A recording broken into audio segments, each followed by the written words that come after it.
pour le renforcement de l'effectif militaire dans la région. Dans un tout autre chapitre, la Caisse nationale de sécurité sociale, CNSS, réfléchit déjà sur les retombées économiques à travers les futures cotisations sociales qui en découleront du projet de la construction du port en eau profonde de Mwanda, dont la pose de la première pierre par le président de la République a eu lieu le lundi 30 janvier 2022 à Mwanda. Une cérémonie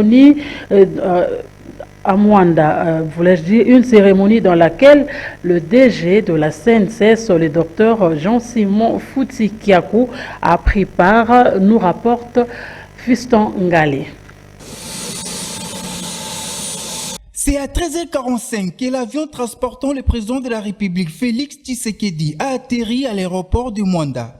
Le chef de l'État est accueilli par le Premier ministre et quelques membres du gouvernement, mais aussi les notables nés Congo, parmi lesquels le directeur général de la Caisse nationale de sécurité sociale, le docteur Jean-Simon Foutikiakou. L'ambiance est au rendez-vous. Félix Tshisekedi est venu poser la première pierre pour la construction du port en eau profonde des Bananas. Sur le site de la cérémonie, le décor est planté. La crème politique, sociale et militaire est présente. Les notables du Congo central aussi, avec une présence remarquée du DG de la CNSS, le docteur Jean-Simon Foutikiakou. Après les différents discours, Félix Antoine Tshisekedi pose la toute première pierre de la construction du port en eau profonde des Bananas. Remerciant le chef de l'État, Félix Tshisekedi, pour la concrétisation de ce projet veille des 40 ans, Jean-Simon Foutikiakou appelle les Né-Congo à lui être reconnaissant et surtout à les soutenir. Aujourd'hui, Son Excellence, Monsieur le Président de la République est venu rendre effectif ces grands projets.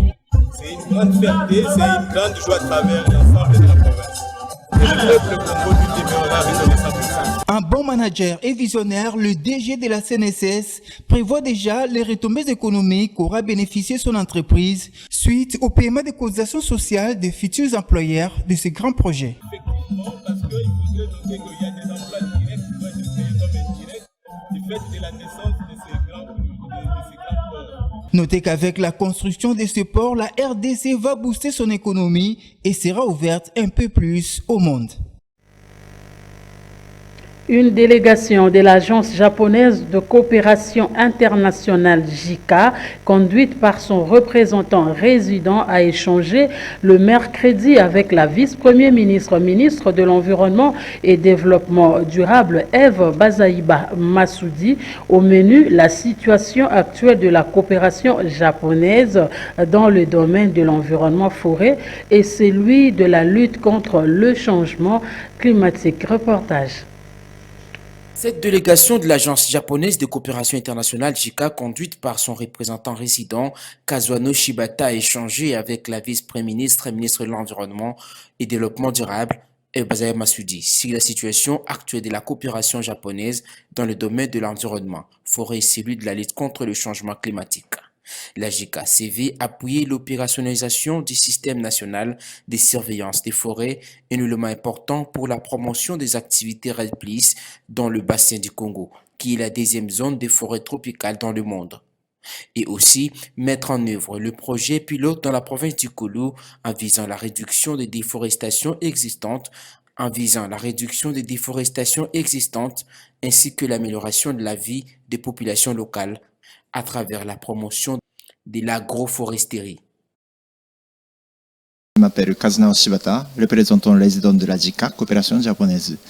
Aujourd'hui, nous avons un grand honneur de rencontrer Madame la vice-première ministre Eva Bazaiba pour un peu partager la situation actuelle de la coopération japonaise, surtout dans le domaine de l'environnement, forêt et la lutte contre le changement climatique.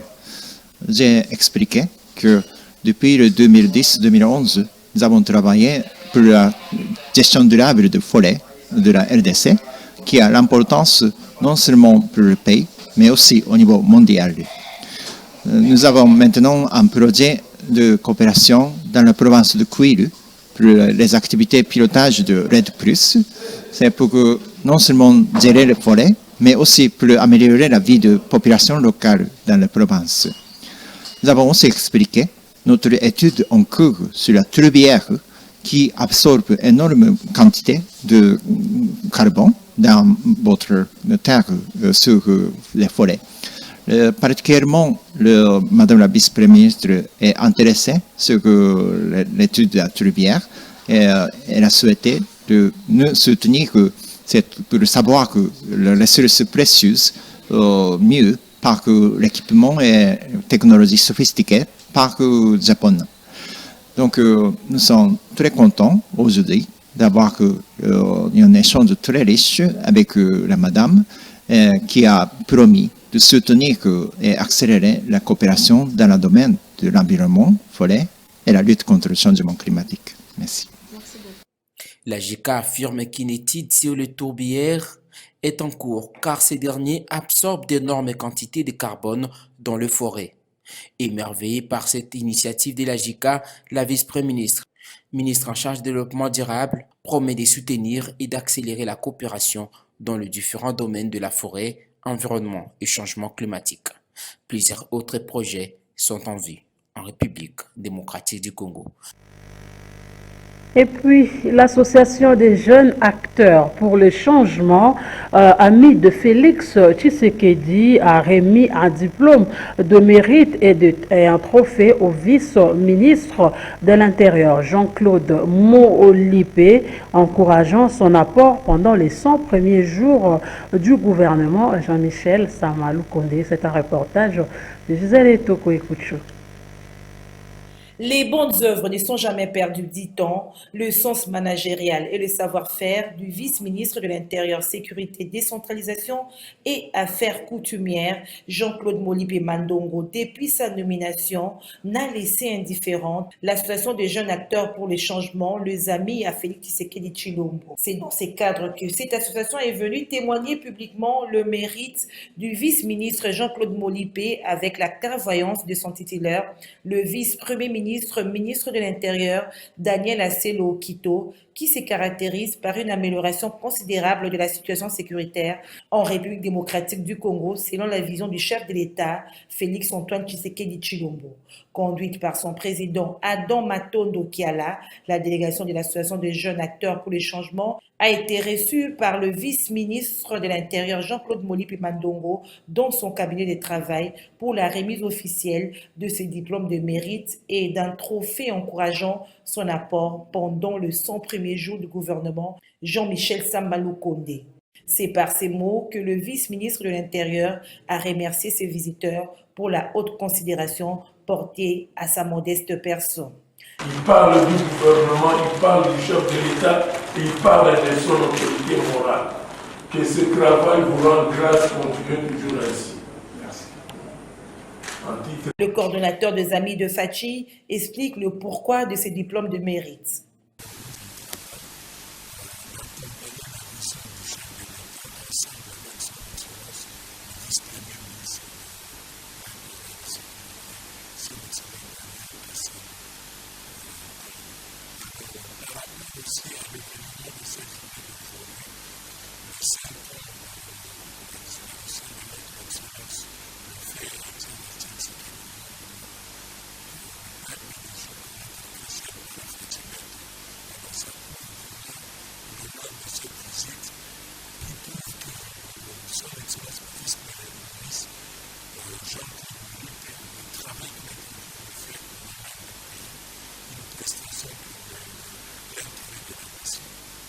Nul ne peut ignorer les avancées acquises dans l'amélioration de la situation sécuritaire de notre pays, bien qu'il reste encore nombreux challenges, mais la machine est en marche au ministère de l'Intérieur afin de ramener une paix durable sur toute l'étendue du territoire national.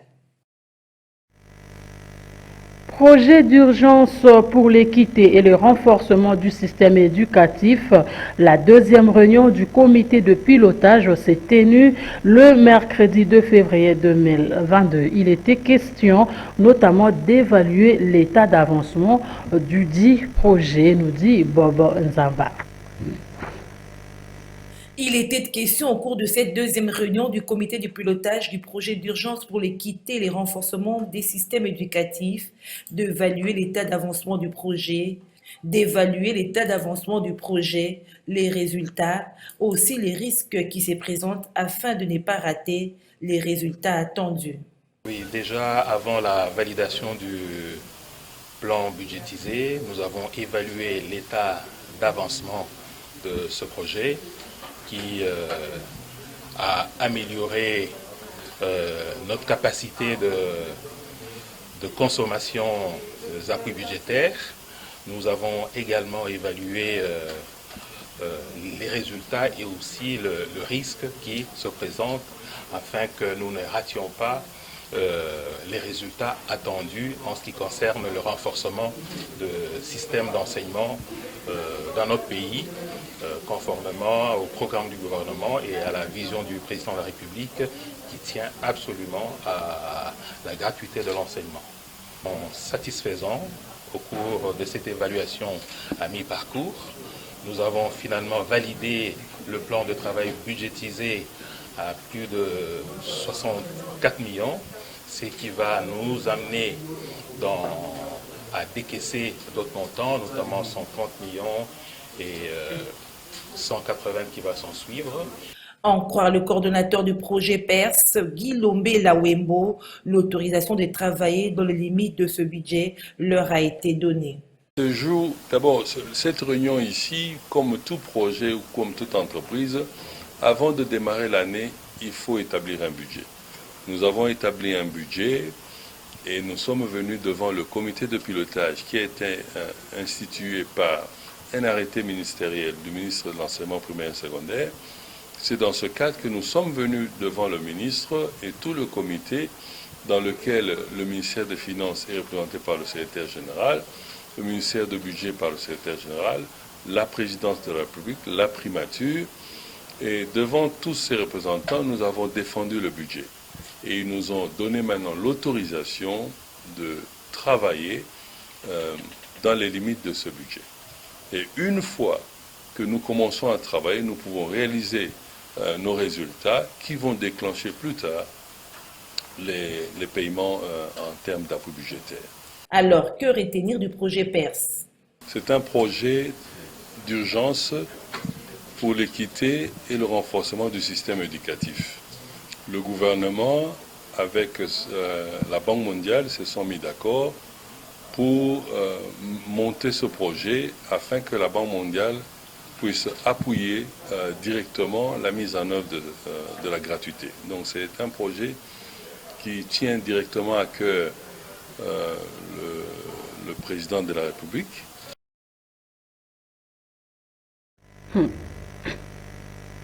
Le président de l'Assemblée nationale, Christophe Mbosso Kodiapwanga, a reçu en audience le mercredi 2 février 2022 une délégation d'investisseurs internationaux. Au menu de leur entretien, le développement de quelques provinces de la République démocratique du Congo. Suivez.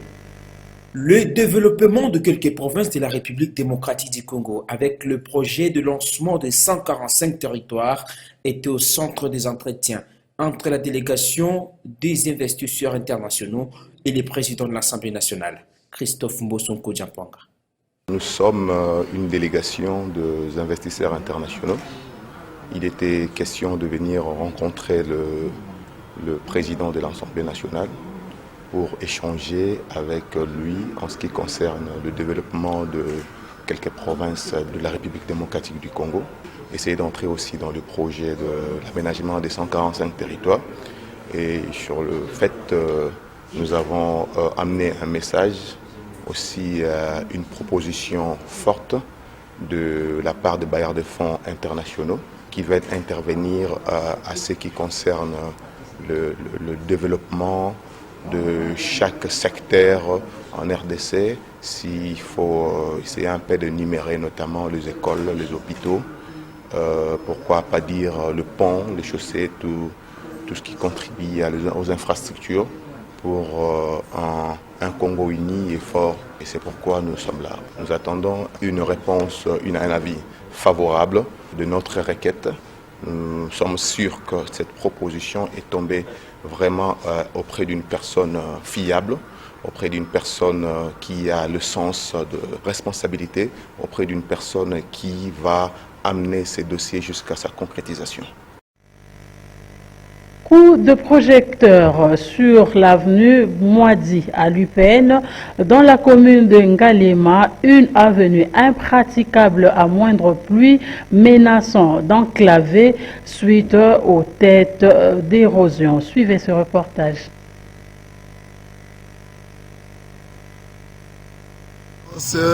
Excellence, Monsieur le Président de la République, Excellence, Monsieur le Gouverneur de la ville de Kinshasa, Isalo ezosala managati ya ville ya Kinshasa, tosepelanga makasi tozomona Chile Gelu, ABC, zéro trou na ville ya Kinshasa, misala ezoleka malamu.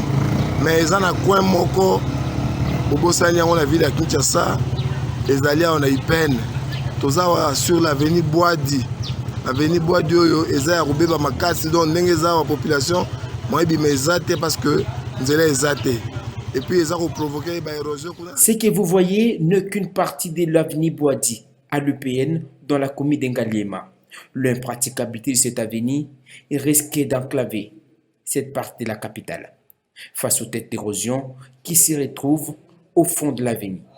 Le lac artificiel, à moindre pluie, inonde l'avenue et les habitants ont du mal à se déplacer. D'où ces cris de détresse. Excellence, Monsieur le Président de la République, Excellence, Monsieur le Gouverneur de la ville de Kinshasa, Isalo ezosala managati ya ville ya Kinshasa, tosepelanga makasi tozomona Chile Gelu, ABC, zéro trou na ville ya Kinshasa, misala ezoleka malamu. Mais eza na coin moko bobosani yango na ville ya Kinshasa, ezali awa na IPN.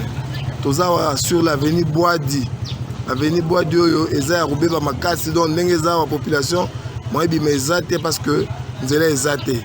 Et puis eza koprovoke baérosion kuna na se soki nzela ebongi te kuna na se quartier oyo IPN ekokabwana ekokatana mpe kodisparaître.